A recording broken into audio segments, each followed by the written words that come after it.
जय हिंद दोस्तों, कैसे हैं आप सभी लोग। आशा करता हूं आप सभी ठीक होंगे, स्वस्थ होंगे और मौज कर रहे होंगे। मैं अंकित एक बार फिर से आपके अपने YouTube चैनल वासुदेवा एजुकेशन में आपका स्वागत करता हूं। एक बार फिर से हम हमारे नए कंटेंट की तरफ चलते हैं। आज हम प्रीवियस बात करेंगे जो अपना लास्ट फेफड़ा था जनरल साइंस का टॉपिक, तो 11th-12th फाउंडेशन के लिए भी था, नीट के लिए भी था, उसी के लिए बात करेंगे।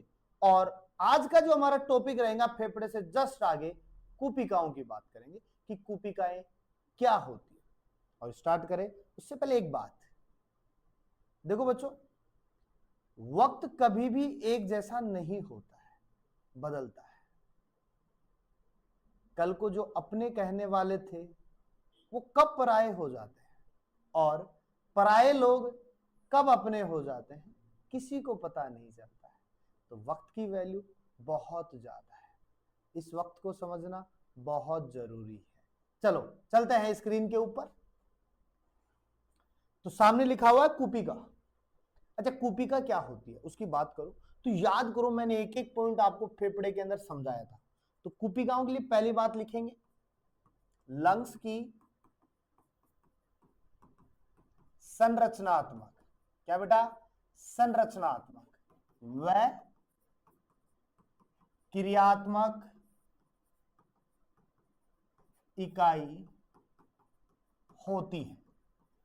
ध्यान से समझो, संरचनात्मक को अपन लिखते हैं स्ट्रक्चरल और क्रियात्मक को लिखते हैं फंक्शनल।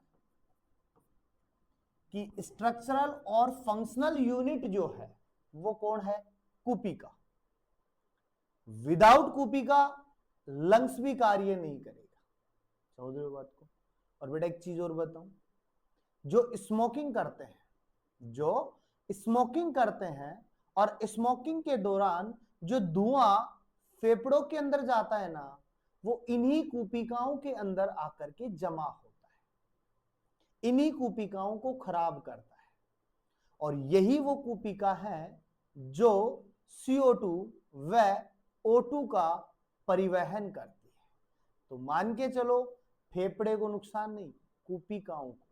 और कूपिका डैमेज तो फेफड़ा काम करना बेटा क्या करेगा, बंद कर देगा। क्या कर देगा, बंद कर देगा। समझ रहे हो बात को। दूसरी बात, अच्छा इनकी संख्या कितनी होती है, तो अपन लिखेंगे लंग्स में एल्वियोली, एल्वियोली की संख्या यानी नंबर। अब बेटा कितने होंगे, तो याद रखना 20 से 30 करोड़। वैसे हम इसको लिख सकते हैं 200 से 300 मिलियन। क्लियर बात है। ये भी किसकी बात है, कूपिकाओं। दूसरी बात सुनो, कूपिकाओं के लिए यही लिखते हैं अपन तीसरा पॉइंट, शोषण के लिए। ठीक है, या मैं यहां लिख रहा हूं एक और वर्ड, गैसीय विनिमय का। क्या है बेटा, प्राथमिक स्थान।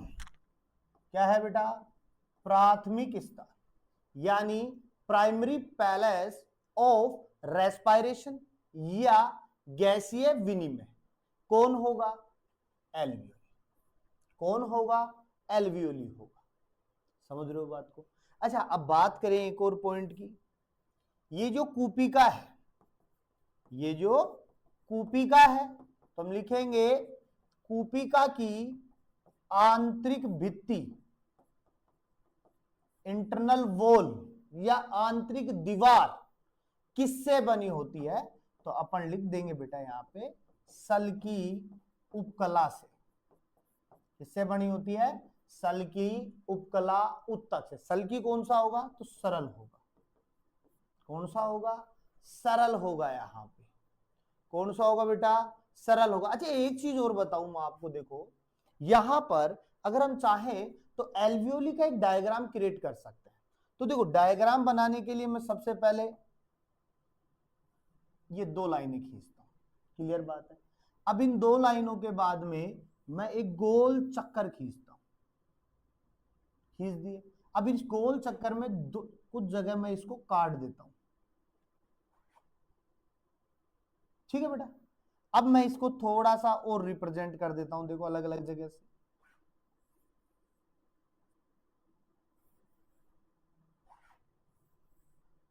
क्लियर बात है। अच्छा, अब इसके अंदर मैं थोड़ी सी और इसको डिजाइन दे देता हूं। फिर मैं एक जगह लेता हूं, यहां से ये ले लेता हूं और इसके चारों तरफ मैं स्पेस बना देता हूं। ये लो,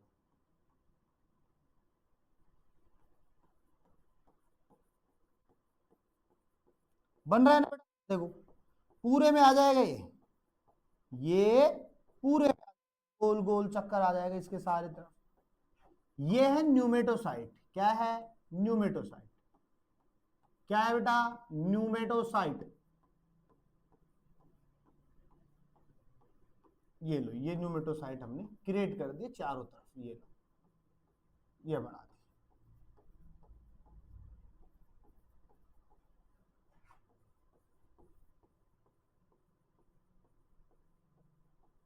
ये क्या बना दिया बेटा अपन ने? बेटा ये अपन ने बना दिया न्यूमेटोसाइट। क्या बनाया? न्यूमेटोसाइट। अब देखो इनको नाम दे दो। तो ये तो हो गई इसकी आंतरिक भित्ति। क्या हुआ बेटा? आंतरिक भित्ति। और ये जो इंटरनल वॉल है ये बनी किससे है? तो अभी थोड़ी देर पहले बताया मैंने आपको, सरल सल की उपकला ऊतक से। क्लियर बात है। इसको हम दे देंगे, इसको हम नाम देंगे न्यूमेटोसाइट। क्या नाम देंगे? न्यूमेटोसाइट। और इसको भी हम क्या नाम देंगे? न्यूमेटोसाइट। अच्छा सर ये 2 क्यों हैं? तो बेटा 2 इसलिए हैं, ये न्यूमेटोसाइट जो होते हैं ये बड़े आकार के होते हैं या बड़े उभार के होते हैं, और ये होते हैं या ये जो होते हैं ये होते हैं छोटे उभार के।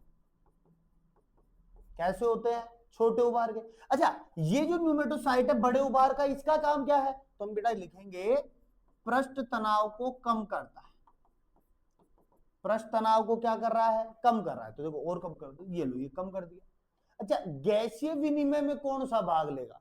तो ये जो छोटे उभार वाले हैं ना, यही मुख्यतः किसमें भाग लेते हैं? गैसीय विनिमय में। किसमें भाग लेते हैं? गैसीय विनिमय में। और यहां से देखो ये एग्जैक्ट ये जो लोकेशन निकाल रहा हूं ना मैं, ये होती है शोषणी सतह। क्या होगी बेटा? शोषणी सतह होती है, और ये 1 से 2 mm होती है। और यहां देखो इस प्रकार से हम निकाल देंगे, यहां पे ये रक्त वाहिनी निकाल देंगे, जहां से O2 व CO2 का क्या हो जाएगा? परिवहन। तो यहां से क्या आ जाएगी? O2, और इधर से ही क्या चली जाएगी? CO2। समझ रहे हो बात को? अलग अलग ले जाने की जरूरत ही नहीं है, निकलती जाएगी अपने पास में धीरे धीरे, पता ही नहीं चलेगा। तो ये एल्वियोली है, और ये जो एल्वियोली है ना, यही खराब होती है, यही फेफड़े को नुकसान, यही अपने पास में O2 व CO2 में विघन डालती है, काम नहीं करने देती है। समझ रहे हो बात को? ये एल्वियोली की बात हो गई। तो हम सिंपल बात क्या कहेंगे? श्वसन में ज्यादा योगदान किसका है? कूपिका। किसका है? कूपिका का। क्योंकि विदाउट कूपिका क्या नहीं होगा? O2 व CO2 का परिवहन नहीं होगा। क्लियर बात है ना? एग्जैक्ट बात समझो।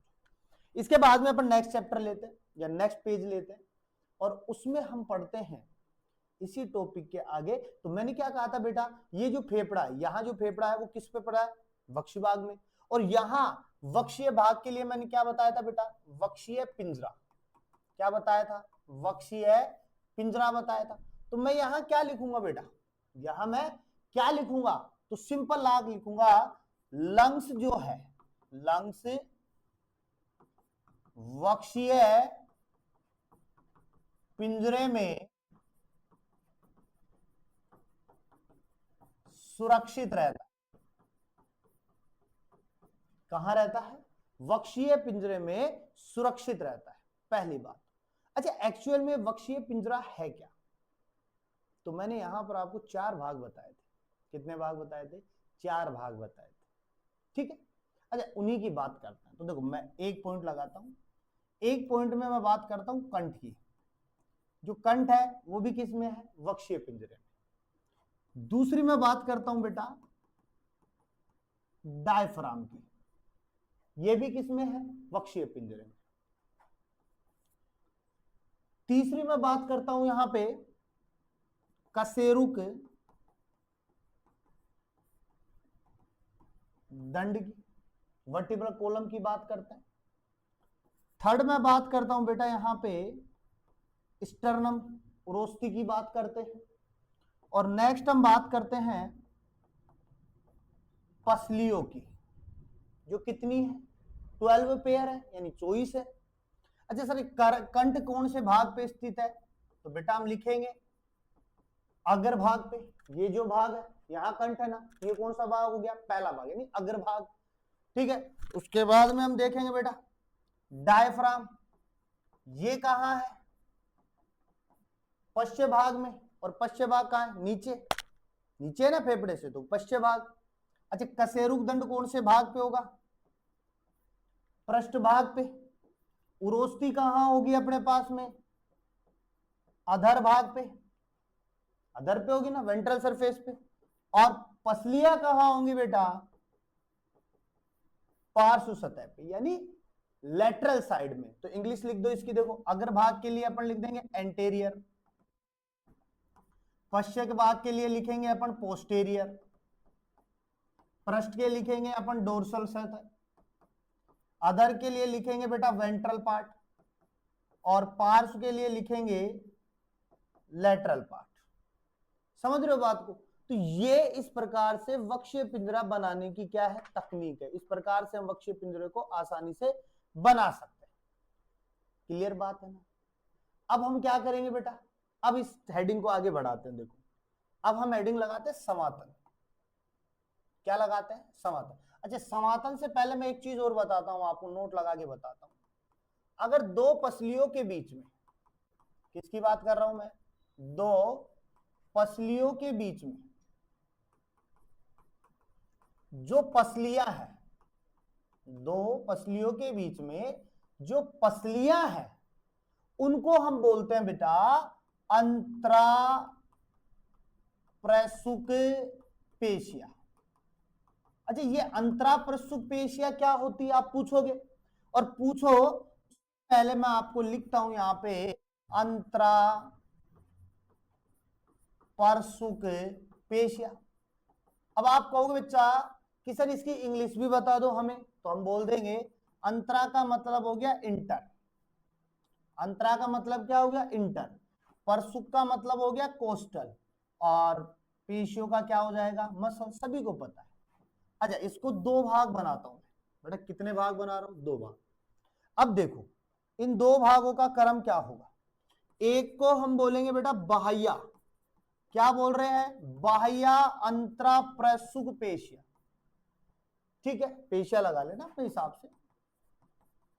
अब आप कहोगे सर इसको, तो बेटा बाह्य का उल्टा क्या होगा? अंदर। बाहर का उल्टा क्या है? अंदर। तो बाहर से कहां जाऊंगा? अंदर। तो मैं क्या लिखूंगा? आंतरिक अंतरा प्रसुक पेशिया। ये भी बात हो गई। अब आप कहोगे सर इसका कुछ ना इंग्लिश का कुछ वर्ड हो, तो अपन लिखेंगे बाह्य को अपन क्या लिखते हैं बेटा? एक्सटीरियर। क्या लिखते हैं? एक्सटीरियर। अंतरा को क्या लिख रहे हैं? इंटर। सी को क्या, प्रसुक को क्या लिख रहे हैं? कोस्टल। पेशियों को क्या लिख रहे हैं? मसल्स। ये लो। इसी प्रकार आंतरिक को बना दो।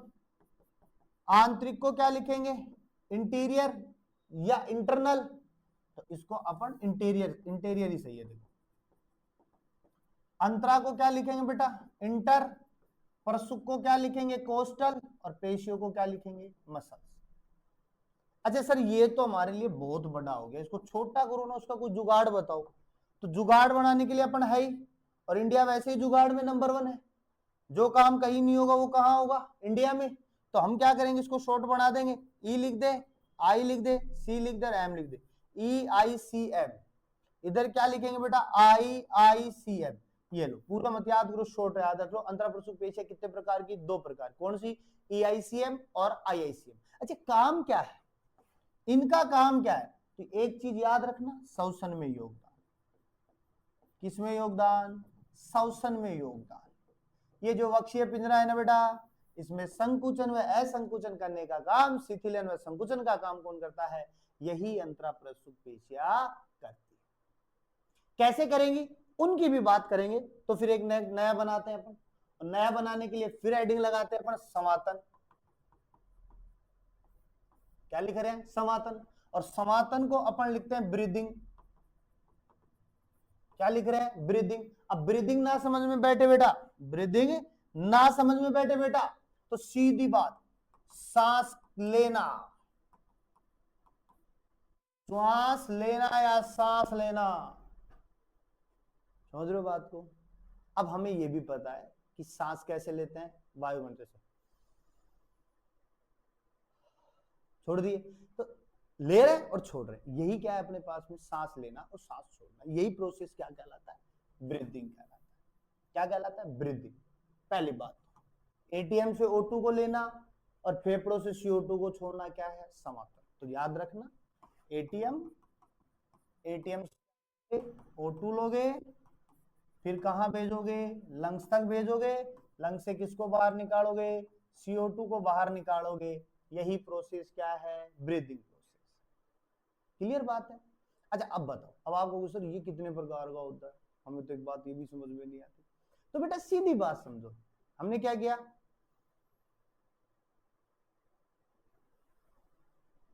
समझे? एक तरफ से हमने अंदर ली, एक तरफ से हमने क्या छोड़ी? बाहर छोड़ी। तो यही बात है, ब्रीदिंग कितने प्रकार की? 2 प्रकार की, अंतः श्वसन और बहि श्वसन। अंतः का मतलब अंदर लेना, ये तो क्या हो गई? अंतः श्वसन। अब छोड़ रहे हैं ना, विश्राम अवस्था में आ रही है, क्या हो जाएगी? बहि श्वसन। तो 2 लिख दो इसको, देखो पार्टीशन बना के लिखो। तो हमने लिखा अंतः श्वसन, इधर क्या लिखेंगे बेटा? बहि श्वसन। इस बहि श्वसन को हम निवय श्वसन भी लिख सकते हैं। सर इंग्लिश भी बता दो साथ की साथ। तो अंतः का मतलब हो गया अंदर की बात, तो अंदर के लिए शॉर्ट वर्ड क्या है? इन मतलब आओ। तो हम क्या लिख देंगे बेटा? इंस्पायरेशन। क्या लिखेंगे? इंस्पायरेशन। अंदर आ रहा है इंस्पायरेशन, बाहर जा रहा है तो बाहर को क्या लिखते हैं? एग्जिट। तो हम क्या लिखेंगे? एक्सपायरेशन। समझ रहे हो बात को? इनका मतलब अंदर, मतलब अंतः श्वसन, एक्स का मतलब बाहर, तो एक्सपायरेशन। अच्छा अब सुनो, इसमें क्या हो रहा है बेटा? अंतः श्वसन मतलब अंदर ले रहे हैं। कहां से ले रहे थे? एटीएम से। क्या ले रहे हैं? O2। तो एटीएम से O2 लेना क्या कहलाएगा? अंतः श्वसन। अच्छा, बाहर कहां से निकाल रहे हैं? शरीर के अंदर से। शरीर में कहां से निकाल रहे हैं? फेफड़ों से। तो हम क्या लिखेंगे बेटा यहां पे? लंग्स। लंग्स से क्या निकालेंगे? CO2 बाहर। लंग्स से CO2 को बाहर करना। CO2 को क्या कर रहे हैं? बाहर कर रहे हैं। ये क्या हो गया? बहि श्वसन। क्लियर बात? अच्छा सर, सक्रिय कौन सा और निष्क्रिय कौन सा? अच्छा, एक्टिव किस में रहेंगे, इनएक्टिव किस में रहेंगे? तो आप देखो, O2 ले रहे हो तब काम कर रहा है ना, सर पता भी चल रहा है। तो जब श्वास निकाल तो छोड़ दे तब थोड़ा लगता है, नहीं लगता ना। तो सिंपल बात है, यह है सक्रिय प्रक्रिया। सक्रिय को क्या लिखेंगे बेटा? एक्टिव। क्या लिखेंगे? एक्टिव। प्रक्रिया को क्या लिखेंगे? प्रोसेस। Active process.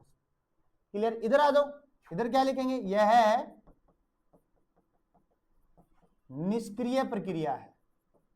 कौन सी प्रक्रिया है? निष्क्रिय। निष्क्रिय को क्या लिखेंगे बेटा? अनएक्टिव। अनएक्टिव क्या लिखेंगे? प्रोसेस। अच्छा, समय कितना लगता है? तो याद रखना, देखो 3 स्टार करके लिख रहा हूं। इंस्पायरेशन में कितना समय लगता है? 0.2 सेकंड का। कितने का? 0.2 सेकंड का। और यहां कितना लगेगा बेटा? 0.3 सेकंड का समय लगता है। कितने सेकंड का? 0.3 सेकंड का। ये क्या हो गई अपने पास में? बाह्य श्वसन और अंतः श्वसन की बात। अच्छा सर कैसे? एक बार दोबारा से इसको समझो, कैसे तुम ले रहे थे और कैसे बाहर निकाल रहे थे। तो फिर से अपन इसको शॉर्ट रूप में ले चलते हैं, नेक्स्ट पेज पे लेके चले, और नेक्स्ट पेज पे लेके चले तो याद रखना ये जो ब्रीथिंग कर रहे हैं ना, ये जो श्वसन कर रहे हैं, ये जो श्वसन की प्रोसेस है या सांस लेने की प्रोसेस में, इसमें मेन काम किसका है? डायफ्राम का। डायफ्राम का मुख्य कार्य है। अगर यही काम नहीं करेगा तो फिर श्वसन रुक जाएगा, फिर एल्वियोली का कोई योगदान नहीं है अपने पास। बेटा तार जुड़े हुए हैं, कहीं ना कहीं जोड़ो तार जुड़ेंगे, और विदाउट तार जुड़े कोई काम भी नहीं होते, विदाउट तार जुड़े कोई काम नहीं होते हैं। अगर लिंक ही नहीं होगा ना तो हम हमारी सारी जिंदगी खाली भी बैठे रह सकते हैं। तो सीधी सी बात क्या है? लिंक बनाओ, पेड़ बनाओ, जोड़े बनाओ, बहुत काम आते हैं। और ये पेयर कब बनेंगे? जब हमको इन चीजों के बारे में पता होगा। अभी तक हमें पता था नाक सांस लेता है, फिर पता चला अरे नहीं नहीं नासिका काम कर रही है, फिर हमें पता चला नहीं नहीं नहीं गर्सनी का भी योगदान है, फिर हम पे पता चला कि नहीं ट्रेकिया भी है, फिर हमें पता चला लैरिंग्स का भी कहीं ना कहीं था, फिर हमें क्या पता चला कि श्वसनी भी है, फिर ब्रैंक्यूल्स पे आए, फिर एल्वियोली पे आए, फिर फेफड़ा तो था ही था। अब मैन कौन बता रहा हूं मैं? डायफ्राम। तो देखो तार जुड़े हुए हैं, एक भी हटा दो मुश्किल हो जाएगी, खड़ा हो जाएगा। नाक के छेद बंद कर दो, ये लो यहां से बंद कर दो।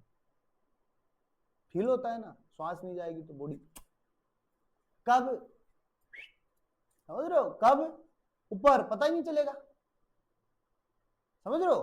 तो डायफ्राम का काम कैसे होगा तो समझो। यहां मैं लिख रहा हूं बेटा, डायफ्राम की पेशियों में संकुचन, एक पार्ट तो ये है। इसका उल्टा लेते हैं अपन, डायफ्राम की पेशियों में शिथिलन। अच्छा एक चीज याद रखो, एक का मतलब है अपने पास में संकुचन, मतलब एक्टिव प्रोसेस, कुछ ना कुछ हो रहा है। एक तरफ लिख रहे शिथिलन यानी विश्राम अवस्था में, इसके अंदर कोई भी प्रक्रिया नहीं हो रही है, समझ रहे हो? और जब प्रक्रिया नहीं होगी तो शरीर पर क्या प्रभाव पड़ेगा, फेफड़े पे क्या प्रभाव पड़ेगा, वक्षीय गुहा पे क्या प्रभाव पड़ेगा, इनकी भी बात करेंगे। तो फिर मैंने क्या किया बेटा, फिर मैंने क्या किया, तो यहां पर फिर मैंने एक तीर का निशान लगा दिया। देखो मैंने क्या कहा था, जितना चार्ट बनाओगे ना आप अपने बहुत जल्दी समझ बैठोगे, और जितनी लाइनें अपन लिखते हैं थ्योरेटिकल वो उतना ही हमारे लिए क्या है, नुकसानदायक होगा। समझ रहे हो ना बात को? तो क्यों ना हम पॉइंट टू पॉइंट समझते जाएं, हम पॉइंट टू पॉइंट समझते जाएं। तो समझो बेटा, देखो क्या कह रहा हूं मेरे को, यहां से जैसे ही में संकुचन होता है, डायफ्राम बिल्कुल क्या हो जाएगा, सीधा हो जाता है। डायफ्राम क्या हो जाएगा, सीधा। समझ लो, बताऊंगा कैसे होगा वो भी बताऊंगा। अभी तरह मानो डायफ्राम पेशियों में संकुचन हुआ तो डायफ्राम क्या हुआ, सीधा हो गया। और जब डायफ्राम सीधा हुआ तो वक्षीय गुहा का आयतन क्या हो गया, क्या हुआ बेटा, बढ़ गया। ये जो तीर ऊपर लगा रहा हूं ना, तो इसका मतलब है बढ़ रहा है। तो वक्षीय गुहा का आयतन क्या हो गया, बढ़ गया। अब जैसे ही वक्षीय गुहा का आयतन बढ़ा तो फेफड़ों का आयतन भी क्या हो जाएगा बेटा, बढ़ जाएगा। फैलेगा कि नहीं फैलेगा, सीधा हुआ तो फैला, तो फेफड़ा भी क्या हो गया, फैल गया। तो फिर हमने क्या कहा बेटा, फेफड़ों का दाब अब कम हो जाएगा, फेफड़ों का दाब क्या हो जाएगा, कम हो जाएगा। और जैसे ही फेफड़ों का दाब कम होगा तो वायु कहां आ जाएगी, फेफड़ों में प्रवेश कर जाएगी, भेज दिए इसको। और ये आई तो श्वसन कौन सा हुआ, अंतः श्वसन यानी इंस्पायरेशन हुआ। समझे बात को? अब इसी प्रोसेस को इधर रख दूंगा, चेंज करूंगा थोड़ा थोड़ा, उल्टा कर देंगे इसको। देखो उल्टा कैसे करेंगे तो समझो, यहां शिथिलन होगा ना, फिर से डायफ्राम में क्या हो जाएगा बेटा, गुम्मद के समान। अभी तक तो क्या था, सीधा, अब क्या हो जाएगा, गुम्मद, यानी फूल जाएगा, उल्टा हो जाएगा उसका। तो कैसे होगा, देखो यहां वक्षीय गुहा का आयतन, फिर देखो इधर लिखो, वक्षीय गुहा का आयतन कम, फिर लिखो वक्षीय गुहा का आयतन भी कम, फिर लिखो, अरे रुको, फेफड़ों का, सॉरी, फेफड़ों का आयतन क्या हो जाएगा, कम। यहां लिख दो फेफड़ों का दाब भी बेटा क्या हो जाएगा, बढ़ जाएगा। इधर क्या था कम, उधर क्या हो गया, बढ़ गया। और जैसे ही फेफड़ों का दाब बढ़ा तो वायु कहां आ जाएगी, सॉरी, वायु फेफड़ों से बाहर की तरफ जाएगी, यानी CO2 कहां जाएगी, बाहर। अंदर क्या आई थी, O2, अब क्या जाएगी, CO2। अब ये जब बाहर जाएगी तो श्वसन कौन सा होगा, वही श्वसन। तो सारा का सारा खेल बेटा किसका है, डायफ्राम का। किसका है, डायफ्राम का। कैसे है तो समझो, देखो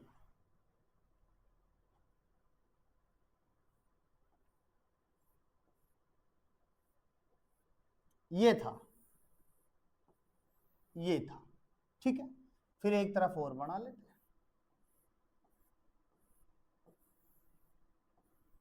ये लो बना दिए। अच्छा, नीचे क्या बैठा है, डायफ्राम। अब ये डायफ्राम क्या होगा, देखो जैसे ही O2, अब यहां से देखो O2 आ रही है, सपोज दैट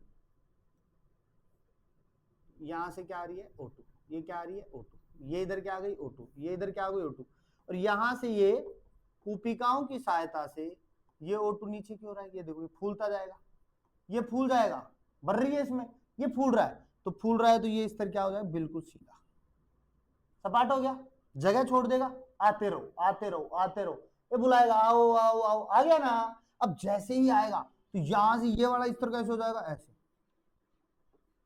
कैसे हो जाएगा, ऐसे। अब जब ऐसे होगा तो ऊपर दबाव डालेगा कि नहीं डालेगा, डालेगा ना, ऊपर फोर्स करेगा कि नहीं करेगा, करेगा। और जैसे ही करेगा तो ये जैसे ही O2 आएगी ना, ये CO2 में तब्दील हो गई, ये लो, आप हमारे, अब हमारे मेहमान आए थे, अब मेहमानों की जाने की बारी आ गई, ये लो मेहमान चले गए, घर चले गए, चलो अब आपकी बारी है, जाओ। समझे बात को, ये होता है किसमें, डायफ्राम। अच्छा सर, एक चीज और, एक हेडिंग और देखते हैं आज, श्वसन दर। अब श्वसन दर को हम लिखते हैं बेटा रेस्पिरेटरी रेट, RR भी लिख सकते हैं। अच्छा, ये रेस्पिरेटरी रेट क्या होती है, तो सिंपल बात है, इकाई यानी एक समय में, इकाई समय में यानी 1 मिनट में ली गई वायु, ली गई वायु की जो रेट होती है उसे हम क्या कहते हैं, श्वसन दर। यानी 1 मिनट है, इस मिनट में अपन कितनी ले रहे हैं उसकी बात करें। समझ रहे हो बात को। यहां भी दो चीजें बेटा, जितना छोटा जीव, जितना छोटा जीव, यानी जब तक बच्चा है ना, तब तक उसके अंदर रेस्पिरेटरी रेट क्या होगी, ज्यादा बढ़ेगी। जितना बड़ा जीव, जितना बड़ा जीव, उसकी RR क्या होती जाएगी, कम होती जाएगी। आप अपने ऊपर ले सकते हो कि जब छोटा बच्चा होता है, न्यूबॉर्न बेबी होता है, तो उसमें श्वसन दर क्या होती है, ज्यादा होती है, ठीक है, धड़कता रहता है दिल। फिर वो थोड़ा सा बड़ा होता है, फिर थोड़ी कम सी सुनाई देने लगती, फिर थोड़ा, फिर हमें थोड़ी कम लगती, फिर थोड़ा, फिर कम। समझ रहे हो बात को। तो जैसे जैसे जीव बढ़ता जाएगा वैसे वैसे क्या होती जाती है, कम होती जाती है। और जब तक वो छोटा है तब तक क्या होता रहेगा, उसमें बहुत ज्यादा होती रहेगी, चाहे किसी भी जीव की बात कर लो, ठीक है। अच्छा, एक चीज और देखो, इनका फर्क क्या पड़ता है। अगर फर्क क्या पड़ता है तो एक चीज याद रखना, अगर रक्त में CO2 की वैल्यू क्या है बेटा, ज्यादा। फिर अगर मैं बात करूं H+ यानी हाइड्रोजन की वैल्यू भी क्या है, ज्यादा। टेम्परेचर भी क्या है, ज्यादा। लेकिन pH क्या है बेटा, पीएच क्या है, कम। तो यहां पर आर आर क्या हो रही है, बढ़ेगी। आर आर क्या होगी, बढ़ेगी। रेस्पायरी रेट क्या होगी बेटा, बढ़ जाएगी। इसका उल्टा कर लो, CO2 का लेवल तो क्या हो, कम। H प्लस का लेवल क्या हो बेटा, कम। टेम्परेचर का लेवल क्या हो, कम। और पीएच का लेवल क्या हो बेटा, ज्यादा। तो यहां पे आर आर क्या होगी, घटेगी। ये रथ की बात होगी। लेकिन जब हम भोजन करेंगे, जब हम भोजन करेंगे उस समय आर आर क्या होगी, जीरो। क्या होगी, जीरो। कुछ भी रेस्पायरी रेट देखने को नहीं मिलेगी। मैंने कहा था एपिग्लोटिस जो है वो रेस्पायरेशन को कुछ समय के लिए रोक देता है। समझ रहे हो बात को, ये बात होगी। अच्छा, लास्ट एंड फाइनल बात, आज की हम लास्ट एंड फाइनल बात करते हैं श्वसन का नियमन। श्वसन का नियमन।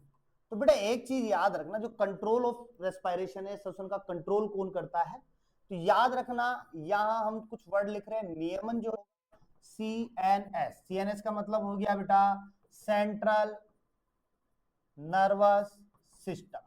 ये तो बात हो गई किसकी, मेन बात हो गई, ये नियमन करता है। अच्छा, इसमें कौन करता है, तो इसमें आप याद रखना न्यूमोटैक्सिक। कौन कर रहा है, न्यूमोटैक्सिक। कहां स्थित है, पोन्स भाग में, पोन्स भाग में, ब्रेन के पास। अगर ये भी नहीं दे रखा है तो आपको दे के रखेगा मेडुला ऑब्लोंगेटा, पीछे की तरफ पाया जाता है, यहां पाया जाता है। देखो यहां पे मेडुला ऑब्लोंगेटा, तो यहां से ये श्वसन को क्या करता है, कंट्रोल। समझ रहे हो बात को। इस प्रकार से हम 3-4 टॉपिकों की बात श्वसन के लिए कर सकते हैं। नेक्स्ट में हम बात करेंगे इसके और बात की, क्या रोग फैलाता है, श्वसन के क्या रोग हो सकते हैं, इसके आयतन्स वगैरह की बात करेंगे, तो उनकी बात करेंगे। तब तक के लिए वीडियो को फैला दो और